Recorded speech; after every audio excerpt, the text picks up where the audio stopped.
اویسی بھائی، جو ہمارے ناقدین ہیں نا، جو وہ خود ہمیں برا بلا کہتے ہیں، ہمیں دشمن سمجھتے ہیں یا ہمیں اپنا ناقد سمجھتے ہیں، تو جب ہم کسی موضوع پہ بات کرتے ہیں تو قرآن کی آیتیں پیش کرنے کے باوجود بھی وہ اپنے ایک فرقہ وارانہ شخصیت پرستی کے حصار میں ایسا گرفتار ہو چکا ہے کہ وہ ان کے سامنے آیت بھی پیش کریں، جبریل علیہ السلام بھی نازل ہو جائے نا، ماننے کے لیے تیار نہیں ہے۔ ان کے لیے شاعر نے عرض کیا ہے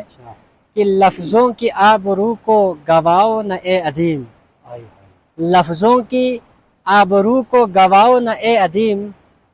جو مانتا نہیں اسے کہنا فضول ہے، جو مانتا نہیں اسے کہنا فضول ہے۔ قرآن مجید میں اللہ رب العزت نے وَإِذَا خَاطَبَهُمُ الْجَاهِلُونَ قَالُوا سلام فرمایا تھا نا، تو ہمارے ایسے ناقدین کو جو ہم سے نفرت کرتے ہیں، ہم سے بیزاری کا اظہار کرتے ہیں، ان کے لیے سلام عرض ہے۔